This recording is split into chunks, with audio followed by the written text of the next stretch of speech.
doing a lemon battery. Hi, Mr. Willard.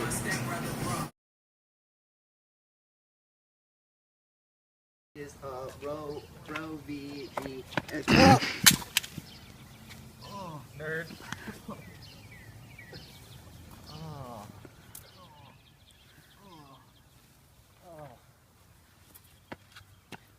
No, it's broken. Solar panel's been broken. How am I gonna do my physics now? Oh, it's a lemon. Oh, and here's a zinc screw and a copper penny. I can make this work. This is the lemon, okay, that we were explaining about earlier, and the zinc nail and the copper penny. Now, if we just stick these in here right now, the voltage is all screwed up and everything. Actually, that's probably because we tested it earlier.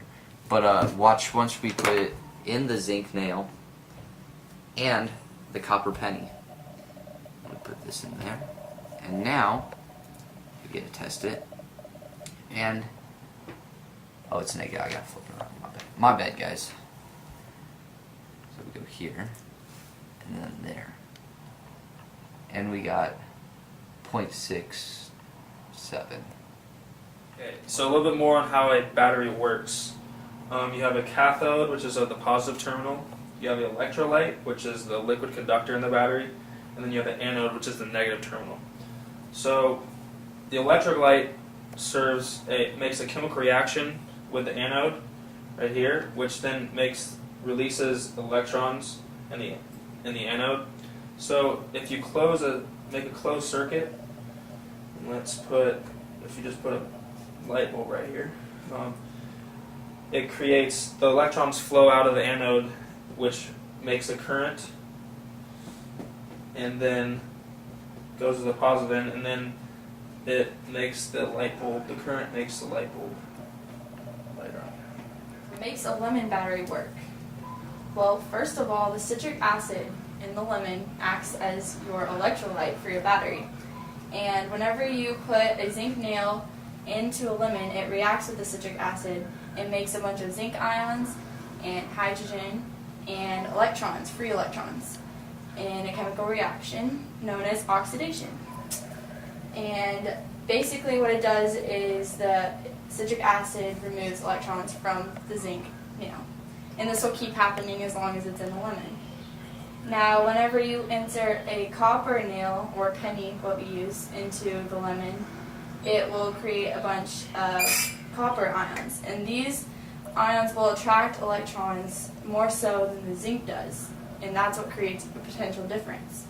And so your copper, which is positive, becomes your cathode, and your zinc, which is more negative with all the free electrons, becomes your anode. And then once you connect these two metals with a wire, you get a circuit, because the electrons will move across from zinc to copper, because there's a potential difference from from negative to positive.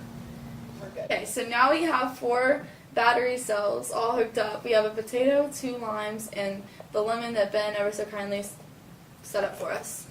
Yep, and we can test the voltage of these 4 hooked together if Logan will help.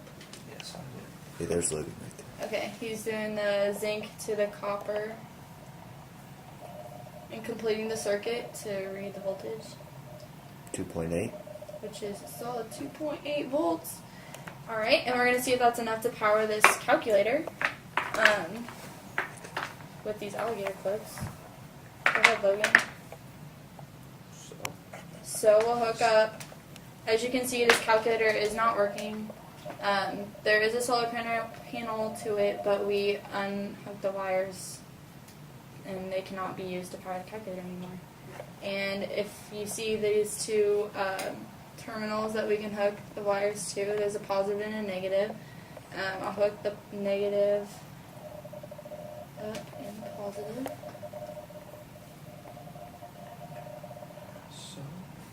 So, and as you can see, the calculator is now working. You can add stuff. Works correctly. Hello. Let's see, lemon, fruits, and vegetables here. Mostly fruits, but we got a potato. And see, we hooked it up here, and we get a reading of 6.35 volts. Okay, right there, guys. Okay.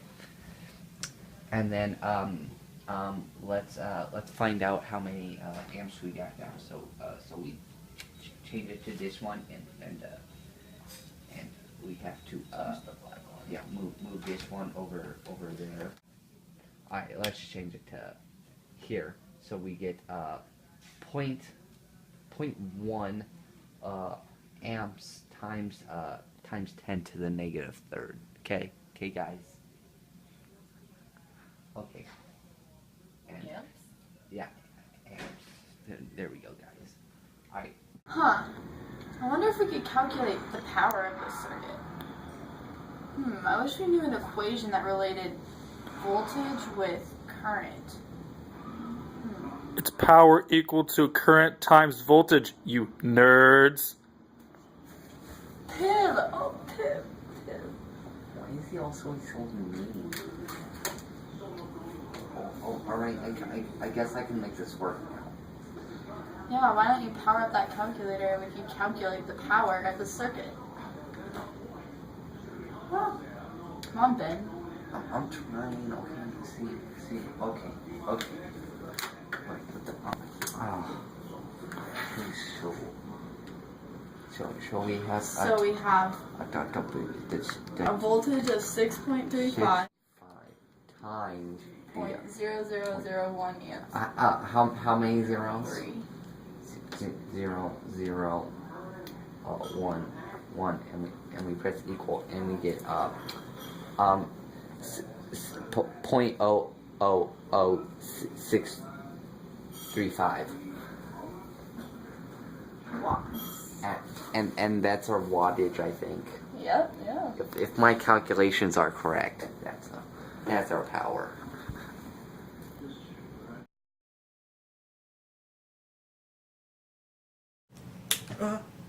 It's gonna explode. You mean for an ammeter or voltmeter? Ammeter. Well, that's. You're not supposed to put it in parallel if it's an ammeter.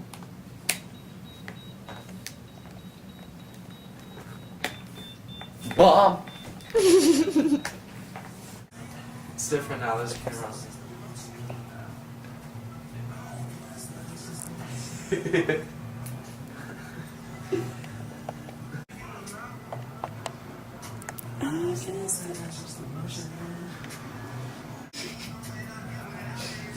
Thinking. Selfie. Let's go, baby. Let's go, baby.